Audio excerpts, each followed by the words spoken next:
नमस्कार, स्वागत है आपका अपने जिले में। मैं हूं शिवानी। आइए नजर डालते हैं अब तक की हेडलाइंस पर। मवाना गंग नहर में डूबे दोनों युवकों के शव बरामद, परिजनों ने पोस्टमार्टम कराने से किया इंकार। 28 मई से शुरू होगा मेरठ का मशहूर नौचंदी मेला, डीएम ने सभी तैयारियां जल्द पूरी कर मेला शुरू करने के दिए निर्देश। सरूरपुर के मीनापुट्ठी गांव में दबंगों ने पड़ोसी के घर पर किया पथराव, वीडियो वायरल, पुलिस जांच में जुटी। आपने की आंधी तूफान में मारे गए लोगों को मुआवजे देने की मांग, कहा किसानों के नुकसान का सर्वेक्षण कराए प्रशासनिक अधिकारी। कमिश्नर ऑफिस के सामने धरने पर बैठी वार्ड 6 की जनता, वार्ड की समस्याओं के समाधान की पुरजोर तरीके से उठाई आवाज, अधिकारियों से वार्ड पर ध्यान देने की कही मांग। और आंधी तूफान से सड़क, बिजली, पानी, परिवहन सब हुए प्रभावित, कई घंटों बाद भी मेरठ के कई इलाके बिजली पानी को तरसे। और अब खबरें विस्तार से। मवाना की गंग नहर में डूबे दोनों युवकों के शव बरामद हो गए हैं। शुक्रवार सुबह एक युवक का शव पुल के पास ही से बरामद हो गया था, जबकि दूसरे युवक की तलाश की जा रही थी, जिसका शव शुक्रवार शाम को बरामद हो गया। दोनों युवकों के शव मिलने के बाद परिजनों में कोहराम मचा हुआ है। दोनों युवकों के शव को ढूंढने के लिए प्रशासन द्वारा रेगुलेटरी से जलस्तर को कम कराया गया था। स्थानीय गोताखोरों की टीम ने जलस्तर कम होने के बाद रेत में दबे सुहेल के शव को बरामद कर लिया था। तो वहीं शुक्रवार शाम को दूसरे युवक फरमान उर्फ शहजाद के शव को परीक्षितगढ़ थाना क्षेत्र की गंग नहर से स्थानीय गोताखोर बाबर की टीम ने बाहर निकालकर बरामद कर लिया। मवाना पुलिस ने मृतक के शव का पंचनामा भर लिया, लेकिन दोनों ही युवकों के परिजनों ने पोस्टमार्टम कराने से इनकार कर दिया, जिसके बाद पुलिस ने शवों को परिजनों के हवाले कर दिया। मेरठ का मशहूर नौचंदी मेला अब 28 मई से शुरू होगा। डीएम वीके सिंह ने मेले की नई तारीख तय कर दी है। इससे पहले 22 अप्रैल को पहलगाम हमले के बाद नौचंदी मेले को स्थगित कर दिया गया था। अब नई डेट तय कर दी गई है। नौचंदी मेले को 15 मई से लगाने की तैयारी थी। टेंडर आदि प्रक्रियाएं चल रही थी। नौचंदी मेला मेरठ का सबसे पुराना ऐतिहासिक मेला है। हर साल नौचंदी मैदान में यह मेला लगाया जाता है। इसमें सांस्कृतिक समारोह भी होते हैं। देश भर से कलाकार यहाँ प्रस्तुतियां देते हैं। साथ ही हस्तशिल्प की दुकानें लगती हैं, झूले लगते हैं और जादू का शो भी लगता है। सरूरपुर थाना क्षेत्र के मीनापुट्ठी गांव में गुरुवार रात दबंगों ने पड़ोसी के घर पर हमला बोल दिया। इस दौरान गेट तोड़कर भीतर घुसे दबंग लगातार पथराव करते रहे। दबंगों की करतूत तेजी से सोशल मीडिया पर वायरल हो रही है। घटना के बाद पुलिस से फजरू ने सोशल मीडिया पर वायरल हो रही वीडियो पुलिस को दिखाते हुए कार्रवाई की मांग की है। वायरल वीडियो में पथराव कर रहे लोग पूर्व में कई मामलों में आरोपी रह चुके हैं और जेल से जमानत पर छूट कर लौटे हैं। बताया जा रहा है कि पुरानी रंजिश के चलते इस तरह का हमला किया गया है। शिकायत के बाद पुलिस ने मामले की जांच कर कार्रवाई का आश्वासन दिया है। हालांकि घटना के बाद से सभी आरोपी फरार हैं। बुधवार को आए आंधी तूफान और तेज बारिश से किसानों को हुए नुकसान और जनहानि के लिए मुआवजे की मांग को लेकर आम आदमी पार्टी के दर्जनों सदस्य शुक्रवार को कलेक्ट्रेट पहुंचे। जिला अध्यक्ष अंकुश चौधरी ने बताया कि बुधवार को मेरठ जिले में आए भयंकर तूफान ने क्षेत्र के किसानों, बागवानों और आम नागरिकों को अपूरणीय क्षति पहुंचाई है। इस प्राकृतिक आपदा ने जिले के विभिन्न हिस्सों, विशेष रूप से किठौर, शाहजहांपुर, फलादा और जानी क्षेत्रों में जो जिले की प्रमुख फल पट्टी को प्रभावित किया और भारी हवाओं और तूफान के कारण आम और लीची के बागों को भारी नुकसान हुआ है, जबकि अनेक फलदार पेड़ उखड़ गए, फसलें नष्ट हो गई हैं और किसानों की वर्षों की मेहनत बर्बाद हो चुकी है। इसके अतिरिक्त खेतों में खड़ी फसलों को भी गंभीर क्षति पहुंची है, जिससे किसानों की आजीविका पर संकट मंडरा रहा है। इस तूफान ने न केवल आर्थिक नुकसान पहुंचाया, बल्कि कई परिवारों को असहाय दुख भी दिया है। जबकि तूफान के दौरान मेरठ जिले में कुछ व्यक्तियों की दुखद मृत्यु भी हो गई, जो इस आपदा की गंभीरता को दर्शाता है। हादसे में मरने वालों में रुहासा गांव के अमित चौधरी, लिसाड़ी गेट चमन कॉलोनी के डॉक्टर सुबहान सैफी, नासिर बिहार के रहने वाले मंसूर की मृत्यु हो गई। इस दुखद घटनाओं में न केवल प्रभावित परिवार बल्कि पूरे समुदाय को गहरे सदमे में डाल दिया है। इस बात को देखते हुए आम आदमी पार्टी ये मांग करता है कि जिले के प्रभावित क्षेत्रों में तत्काल अधिकारियों की टीमें गठित कर फसलों, बागों और अन्य संपत्तियों के नुकसान का विस्तृत सर्वेक्षण करवाकर उचित राहत राशि और मुआवजा प्रदान किया जाए। हादसे में मारे गए लोगों के परिजनों को 50-50 लाख रुपए की आर्थिक सहायता मुआवजे के रूप में शीघ्र प्रदान की जाए। विभिन्न समस्याओं के समाधान की मांग को लेकर शुक्रवार को वार्ड 6 से पार्षद प्रशांत कसाना के नेतृत्व में दर्जनों ग्रामीण कमिश्नरी चौराहे पर धरने पर बैठ गए। इस दौरान धरना प्रदर्शन कर रहे ग्रामीणों ने साफ कहा कि जब तक उनकी समस्याओं का समाधान नहीं हो जाता है वह नहीं हटेंगे। धरना प्रदर्शन के दौरान वार्ड 6 से पार्षद प्रशांत कसाना ने बताया कि हमारे परिक्षेत्र वार्ड 6 में पिछले 30 वर्षों से में मेरठ नगर निगम या अन्य किसी विभाग द्वारा आज तक कोई निर्माण कार्य नहीं हुआ, जबकि जो योजनाएं सरकार द्वारा चलाई जा रही हैं उनका फायदा भी क्षेत्रवासियों को नहीं मिल रहा। उन्होंने कहा कि सड़कों की मरम्मत कार्य नहीं होने से पिछले वर्ष जलभराव के कारण एक बच्चे भी डूब के मौत हो गई थी, लेकिन फिर भी ना तो संबंधित विभाग ने और ना ही प्रशासनिक अधिकारियों ने इस हादसे से कोई सबक लिया।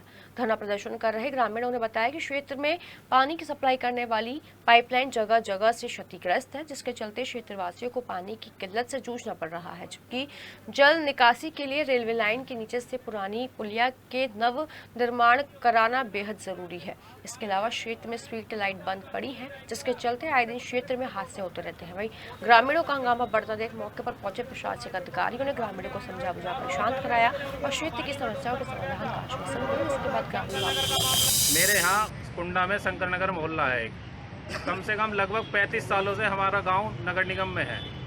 उस मोहल्ले की उपेक्षा इतने दिनों से 35 साल से लगभग की जा रही है, क्योंकि ना तो वहाँ आज तक कोई निर्माण हुआ, नाली निर्माण हुआ, ना सड़क निर्माण हुआ, ना कोई लाइट लगी, ना कोई पेयजल की व्यवस्था है। एक पिछली साल बरसात के कारण वहाँ जलभराव हो गया था पूरे शंकर नगर मोहल्ले में। वहाँ एक 2 साल के मासूम बच्चे की मौत हो गई थी। उसके उपरांत हम यहाँ सभी लोग कमिश्नर साहब के पास आए थे। कमिश्नर साहब ने हमें आश्वासन दिया था कि इसी बरसात के बाद हम आपके नाली, सड़क, खरंजे जो भी है आपकी समस्याओं का निदान करा देंगे।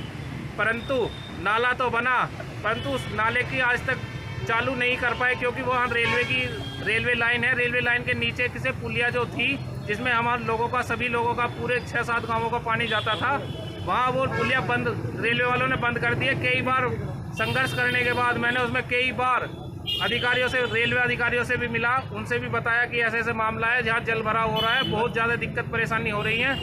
परंतु रेलवे वालों के कान पे जूं नहीं रेंग रही है। नगर निगम को भी बताया मैंने, नगर निगम वालों ने 1-2 बार मशीन भेजी, अपनी खाना पूर्ति करी और अपना काम पीछा छुटा लिया। बुधवार को आए भयंकर आंधी तूफान ने सड़क से लेकर खेत और परिवहन से बिजली तक तमाम व्यवस्थाओं पर गहरा आघात पहुंचाया है। पिछले 1.5 दशक में शायद पहली बार इतना भयंकर आंधी तूफान देखने को मिला, जिसमें बड़े से बड़े दरख्त भी जड़ समेत उखड़ गए। गुरुवार को विद्युत, सड़क और परिवहन समेत तमाम सरकारी अमला व्यवस्थाओं को सुचारू करने में जुटा हो रहा। कई इलाकों की बिजली आपूर्ति शाम तक शुरू कर दी गई, तो वहीं अधिकांश रास्तों के पेड़ हटा दिए गए। शाम तक अन्य इलाकों में भी व्यवस्थाओं को दुरुस्त करने का लक्ष्य रखा गया, लेकिन कई घंटे बीत जाने के बाद भी मेरठ के कई इलाके बिजली और पानी को तरसते रहे। हालांकि काम कर रहे कर्मचारियों का अनुमान है कि सभी व्यवस्थाओं को पूर्व की भांति व्यवस्थित करने में 2 से 3 दिन का समय लग जाएगा।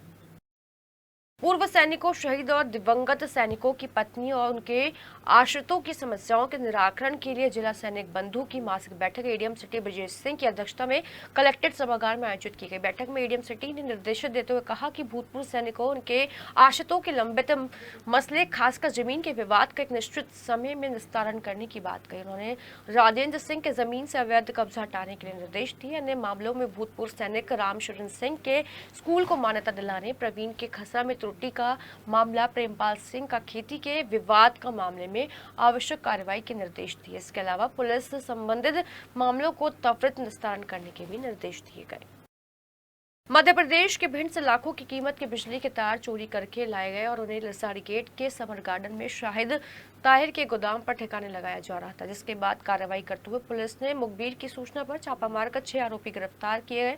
ये 36 कुंतल के तार की कीमत लाखों में बताई जा रही है। दरअसल मुखबिर से पुलिस को सूचना मिली थी कि शाहिद ताहिर के गोदाम पर ट्रक से बिजली के तारों के बंडल उतारे जा रहे हैं। इस मौके से चालक सतराम सिंह, गोदाम मालिक शाहिद ताहिर, महबूब, संदीप सिंह, फैजाम, दिन मोहम्मद मस्तीन को गिरफ्तार कर लिया। वहीं ट्रक चालक सतराम सिंह ने बताया कि स्क्रैप ले जाने की बात कहकर ट्रक बुक किया गया था।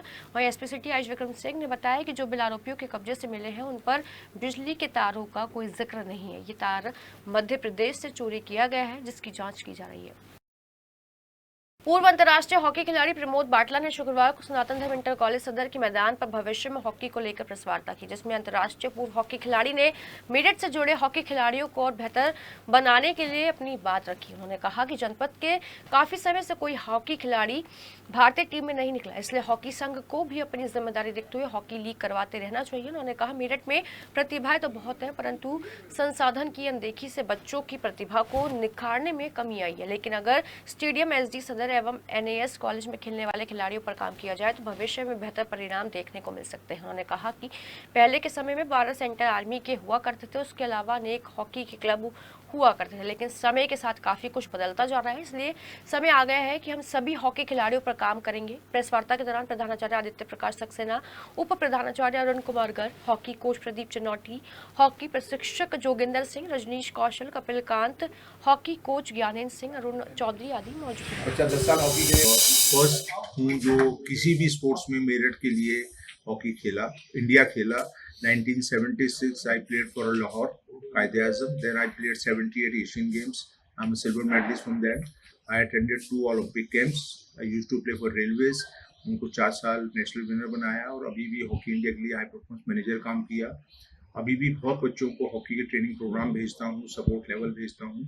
पैशनेट हूँ हॉकी के लिए और चाहता हूँ, क्योंकि मेरठ से खेला हुआ हूँ, तो आई बिलीव इट कि मेरठ की हॉकी दोबारा से वो लाइट देखे जो लाइट हमारे टाइम पे होती थी।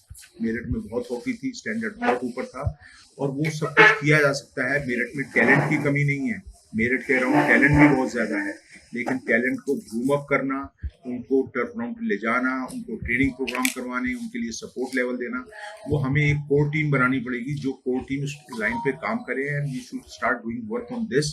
करेंगे तो मेरठ की हॉकी में टैलेंट बहुत है, हम इंप्रूव कर सकते हैं। शुक्रवार को मेरठ कॉलेज प्रबंधन समिति ने प्रेस वार्ता का आयोजन किया। इस दौरान उन्होंने बताया कि सैकड़ों ख्याति प्राप्त शिक्षा शास्त्री, राजनीतिक नेता, सैन्य एवं प्रशासनिक अधिकारी, न्याय एवं विधि वेत्ता एवं अंतर्राष्ट्रीय स्तर के खिलाड़ी देकर वैश्विक स्तर पर अपनी उपयोगिता सिद्ध करता रहा। इस महान शिक्षण संस्था से विद्यार्थियों का जुड़ना, अध्ययन करना उपलब्धि के साथ ही अत्यंत गौरव का विषय है। कोई भी देश अपनी शिक्षा प्रणाली के दम पर मजबूत होता है। शिक्षा व्यवस्था की देश को महान और दिशासित बनती है। सूचना और संचार से संबंधित नई तकनीक निरंतर ज्ञान के क्षेत्र में नए आयाम खोले हैं। ज्ञान आधारित समाज में ज्ञान ही सबसे शक्तिशाली उपकरण है। नई राष्ट्रीय शिक्षा नीति 2020 की योजना कार्यक्रम इन्हीं वैश्विक आवश्यकता और प्रतियोगिताओं के संदर्भ से जुड़ा है। जो वर्तमान सत्र है 2024-25 21 मई को विधिवत रूप से समाप्त हो गया है और नया सत्र 25-26 प्रारंभ हुआ है। इस सत्र के प्रारंभ होने के साथ ही भारत सरकार के द्वारा हमें 96 लाख रुपए की ग्रांट प्राप्त हुई है शोध कार्यों के लिए। ये जो डीबीटी स्टार स्टेटस स्कीम है, इसमें पिछले वर्ष भी हमें 1 करोड़ रुपए की धनराशि मेरठ कॉलेज को प्राप्त हुई।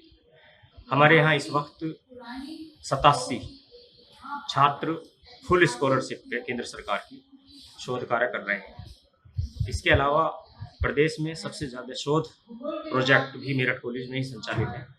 उत्तर प्रदेश सरकार के द्वारा 35 शोध प्रोजेक्ट हमें इस वर्ष दिए गए, जिनका सफलतापूर्वक संचालन किया था। मवाना के मदरसा इंटरनेशनल पब्लिक स्कूल में शुक्रवार को पूल और फ्रूट पार्टी का आयोजन किया गया। पार्टी में कक्षा 9 से 2nd क्लास तक के बच्चों ने फ्रूट पार्टी का लुत्फ उठाया। इसके अलावा कक्षा 3 से 8 तक के बच्चों को इंद्रप्रस्थ मंडप में बने स्विमिंग पूल में पूल पार्टी कराई गई। प्रबंध सरबजीत खुम्मन ने बताया कि फ्रूट पार्टी का मकसद बच्चों को फलों के प्रति उत्साहित करना है, ताकि बच्चे फलों का सेवन कर सकें और जरूरी मिनरल्स आदि की पूर्ति कर सकें। प्रधानाचार्य प्रियंका सिंह ने बच्चों को पूल पार्टी का महत्व बताते हुए कहा कि एक तो नहाने से हमारा शरीर स्वस्थ रहता है, दूसरा पूल पार्टी से शरीर को वर्जिश होती है। कॉलोनी के बाहर गेट लगाने की मांग को लेकर नौचंदी थाना क्षेत्र की प्रीत विहार कॉलोनी के रहने वाले विक्रम नंगे पांव कमिश्नरी चौराहे पर पहुंचे। इस दौरान विक्रम ने बताया कि उनकी कॉलोनी के बाहर गेट नहीं होने से बड़े बड़े वाहन कॉलोनी में से होकर गुजरते हैं, जिसके चलते कॉलोनी वासियों को काफी परेशानी का सामना करना पड़ता है। विक्रम का कहना है कि कॉलोनी के बाहर गेट लगाने के लिए नगर निगम अधिकारियों को प्रशासनिक अधिकारियों ने निर्देश दिए थे कि लेकिन अभी तक उनकी कोई सुनवाई नहीं हुई। मेरी भतीजी की कॉलोनी में कार की टक्कर लगने से मृत्यु हो गई थी। इसकी शिकायत मैंने कमिश्नर साहब को करी थी। कमिश्नर साहब ने जांच करवाई, जांच में सत्य पाया गया। हर बड़े बड़े कॉलोनी में ट्रक आते हैं, वो भी सत्य पाए गए। मजिस्ट्रेट साहब की जांच पर इन्होंने आदेश करे अब कॉलोनी में हाइट गेज लगा दिया जाए, पर नगर निगम मेरठ कार्रवाई करने को तैयार नहीं है। पूंजीपतियों से डरती है। हम गरीब हैं, पिछड़ा वर्ग से आते हैं, तो इसलिए हमारे पे कार्रवाई नहीं होती, हमारी कोई सुनवाई नहीं होती। क्या गरीब होने का ये वो है जो गरीबों की सुनवाई नहीं होगी? हमारी मांग है जो कमिश्नर साहब ने आदेश कर रखे हैं हाइट गेज लगाने के, वो लगाए जाएं। आगे की लखनऊ पैदल मार्च करूंगा। मवाना थाना क्षेत्र के गांव बहरोडपुर की रहने वाली महिला खुशनुमा ने थाना मवाना में तहरीर देते हुए बताया कि उसके पति बाहर नौकरी करते हैं। आरोप है कि उसके आरिफ, शफीक, शेर खान और अरशद ने उसके गेट के बाहर जबरन दबंगई दिखाते दीवार खड़ी कर दी थी, जिसकी शिकायत उसके द्वारा पूर्व में भी अधिकारियों को की गई, जिस पर शांति भंग की धाराओं में चारों का चालान किया गया था। खुशनुमा का आरोप है कि चारों उससे रंजिश रखते हैं, जिसके चलते चारों उसके घर में घुसे और उस पर जानलेवा हमला कर दिया, जिसमें वह गंभीर रूप से घायल हो गए। पीड़िता ने बताया कि यह सारा घटनाक्रम घर में लगे सीसीटीवी कैमरे में कैद हो गया। वहीं पीड़िता खुशनुमा की शिकायत के बाद पुलिस मामले की जांच कर रही है। कंगरखेड़ा थाना क्षेत्र के रोटा रोड स्थित गांव मुरलीपुर की रहने वाली महिला शबाना ने अपने रिश्तेदार खुर्शीद उर्फ कल्लू पर जानलेवा हमला करने का आरोप लगाते हुए पुलिस से हमलावर के खिलाफ कार्रवाई की मांग की है। शबाना का आरोप है कि खुर्शीद ने फावड़े से उसके सिर पर कई वार करते हुए उसका सर फोड़ दिया और जान से मारने की धमकी देते हुए मौके से फरार हो गया, जिसके बाद पीड़ित महिला शबाना घायल अवस्था में अपने परिजनों के साथ कंगरखेड़ा थाने पहुंचे और खुर्शीद उर्फ कल्लू के खिलाफ कंगरखेड़ा थाने में शिकायत पत्र दिया। इसके बाद पुलिस ने घायल शबाना को इलाज के लिए मेरठ सरकारी अस्पताल भिजवाया और खुर्शीद के खिलाफ मुकदमा दर्ज कर मामले की जांच जुड़ गई। अपने जिले में फिलहाल इतना ही। मेरठ शहर आसपास की तमाम छोटी बड़ी खबरों को हम पहुंचाते रहेंगे आप तक, तो जानिए वो जरूरी है जो। फिलहाल हमें दीजिए इजाजत। नमस्कार।